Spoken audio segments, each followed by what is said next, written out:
I'm now going to pass over to Antar for his very interesting presentation about establishing digital marketing KPIs in 2017. For Antar.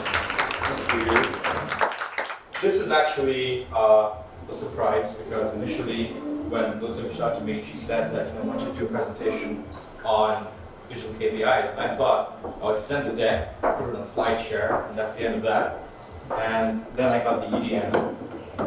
So I've got 4 slides, and I've got 20 minutes. The first slide is this. The second one is what a KPI is. The third one asks if there are any questions, and the fourth is thank you. I wish. All right, so let's start with what is a KPI? I'm just kidding. We're all seasoned marketers here. We all know what a KPI is. In the event you're not sure what a KPI is, you are the reason why KPIs were invented. So, but before we go, does anyone actually not know what a KPI is? Should I cover that for 2 seconds? No? Thank God. Okay.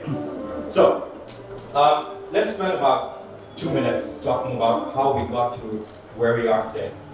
Why is it that in the last 2 years, 3 years, marketers have been held to KPIs a lot more than in the past? So 3 years ago, if you asked one of us, what are the main metrics we're tracking? You'd see clicks, page views, performance, volume, search prominence, social mentions, tweets, likes, all that stuff top of mind. Because you were tracking all of these metrics, none of them were actually making any real business impact. And so a part of that is also a problem with the platforms. Maybe 4 or 5 years ago, Facebook, Twitter, Google Analytics, they weren't engineered well enough to enable us to track business impact, but now the story's changed. So 3 years ago, if you ask marketers, how do I change what I'm doing? They'd give you stuff like define your target audience and create a style guide, use these 4 shades of red and blue, or aim for evergreen content, my pet favorite, evergreen content. Create a unique voice for your brand, blog consistently, and engage with your fans in social media.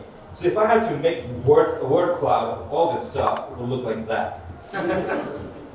It really makes no difference, to be honest. And you can quote me on that, but honestly, today, if you're talking about evergreen content, nice images, engaging images, this stuff has really become hygiene. It's something you're supposed to be doing anyway as the bottom layer. And we've been doing it for a number of years, and I'm not saying marketers are doing it, I'm not saying we've been doing it, because all of us are also slightly guilty of this at time and time again. But now, people are calling us out on our bluff. They're saying, look, marketing has to be about more than just this. So, we asked people that work in finance, the most impact a number of different people, what do you actually want from marketers? And the first thing they said is measuring the effectiveness of marketing and achieving financial goals. It's a scary thought, but that's really what it's all about. The second thing is help build pipelines, effectiveness. Please tell us how are you going to make marketing more accountable and build a valid business case for more budgets. If you're going to ask for $1 million and shoot a 360-degree video, you're probably not going to get a lot of response from your finance guys. And of course, be smart. One of the things we always hear is that software as a service companies are the ones to look at when you think about marketing metric they're tracking and how they create business impact. So very often you've got your clients or your manager or your director telling you that, what, Slack, this is amazing stuff, Digimind, this is amazing stuff. They're tracking stuff like churn and add-on sales and revenue per user and CLV and CPS and ATCP and all these things. And we should do that as well, let alone that we're not set up or structured to do any of that, but the ambition is there. Does anyone want to take a stab at this? Who owns the KPI? Whose responsibility is it to own the KPI? The agency. The realist says the agency. Okay. So, in a fictional study I did, if you ask CMOs, they say my KPI is to make sure the marketing director hits his KPIs. If you ask the marketing director, he says, well, the marketing manager is the guy who's going to be doing it every single day, and therefore he should do the KPIs, right?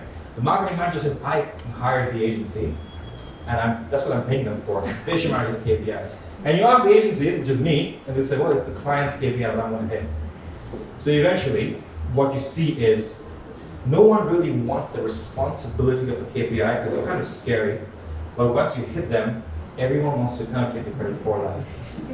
So, which brings us to the point, right? No one wants to be responsible, and therefore, let's make absolutely everyone responsible, right?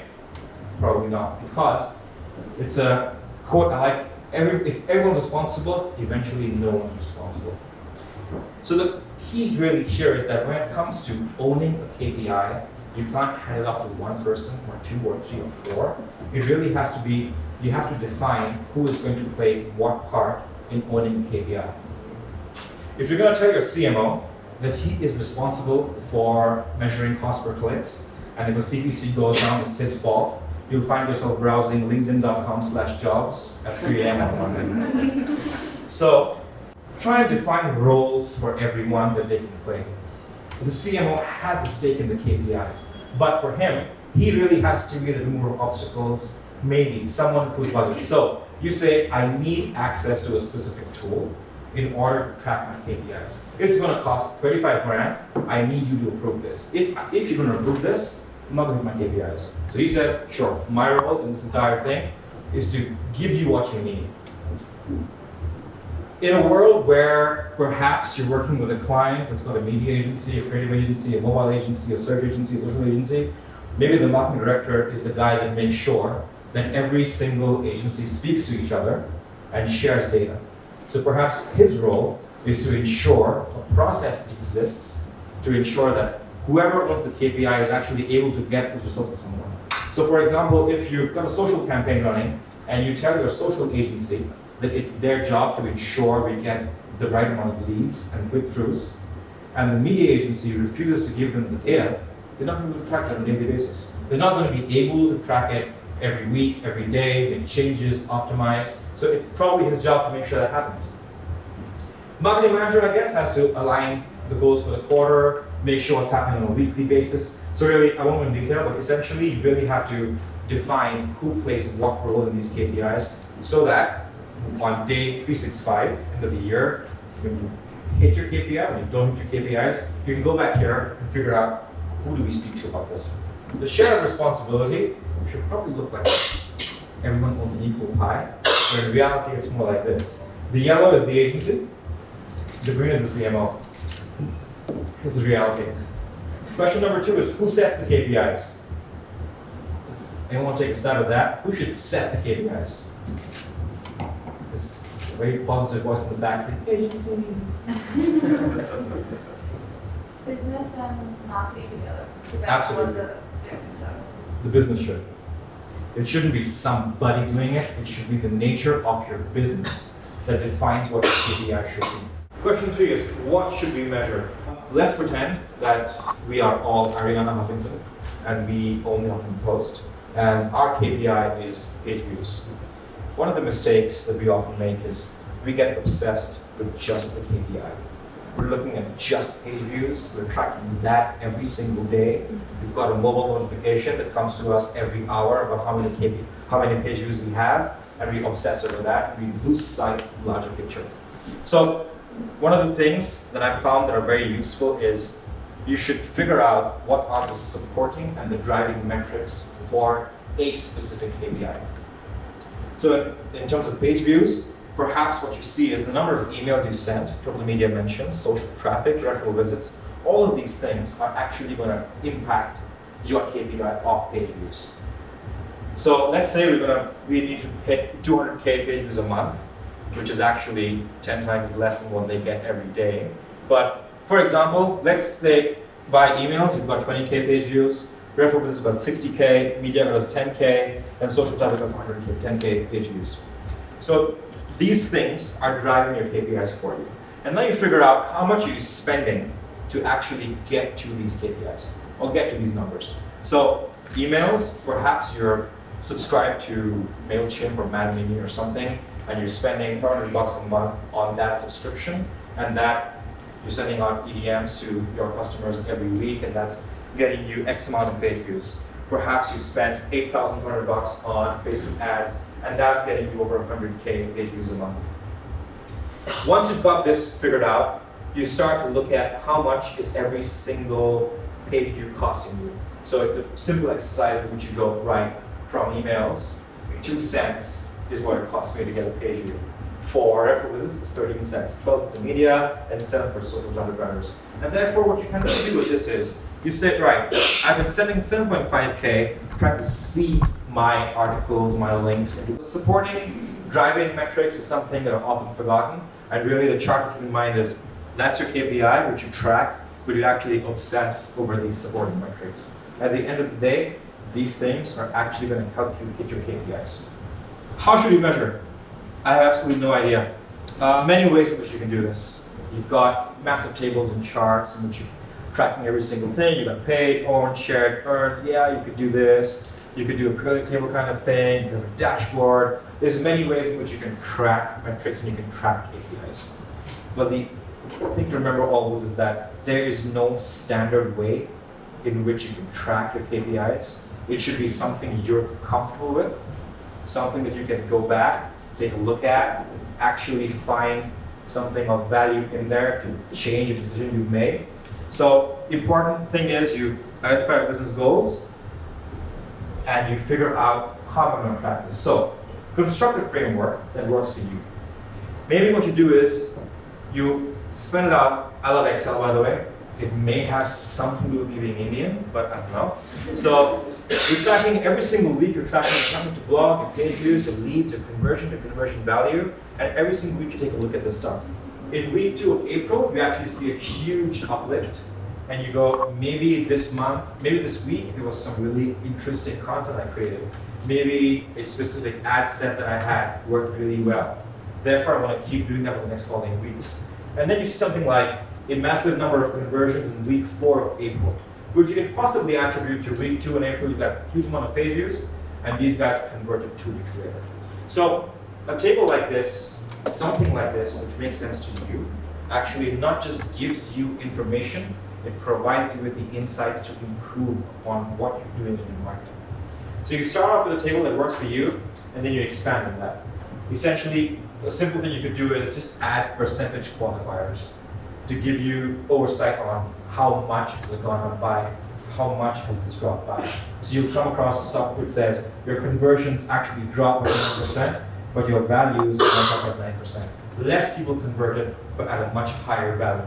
Perhaps that's because at that point in time, you're targeting people who were gonna subscribe to a pro version of your tool or whatever it is. So these kind of things really help a lot. In my mind, that's how you should track it. 3 final rules for KPIs, and we're going to close very quickly after that. First rule is focus on the critical few and not the trivial many. Quite often, you've got a CMO or a marketing director or a marketing manager who comes to you and says, I want to track all of these things, 400,000 metrics, yeah! And your KPIs, you track all the KPIs. And it just becomes this massive ordeal in which you're just looking at so much data that it makes absolutely no sense to you. If you're tracking 28 metrics, you're doing data reporting. You're not looking at your KPIs. Rule number 2, which we went through before, is if you can't impact a metric, it should not be your KPI. This is very important. If your metric is to generate more leads on the website and you have no say in what the user flow is like, or what targeting the ads have to get the people on site in the first place, it shouldn't be your KPI. Because if you can't control what's happening with it, you're going to fail. Rule number 3 is steer away from layered and complex KPIs. Quite often you'll see, oh, we're going to track customer sentiment score as a KPI. What that means is the amount of time they spent on the site divided by the products that they bought, multiplied by the shoe size, minus the length of their hair, times the times they've been married. We're going to use this whole complex formula as a customer sentiment score, and that's your KPI. No, never. And these things always come to you as something that starts small, which is customer lifetime value, which is fine. But then start with customer lifetime value over gender. You go, why should I be doing that? Customer lifetime value over gender over age. And just keep adding things one after the other until you end up with 16 metrics in the same KPI, and you can't do any of them. Rule number 4, if you're falling behind a KPI, flag it early. and a insights table, a metrics dashboard, something like that really helps you with this. If you see you're supposed to hit 80K subscriptions in a specific month, in week 3 you're only at 25K, flag it early, say guys, this month not gonna hit it, it's not gonna happen. We either increase the KPI for next month, or we figure out is this even a realistic KPI for us, or do we increase the media spend behind this? It usually helps avoid nasty conversations. Number 5 is hitting your KPIs deserves a reward. Don't forget that.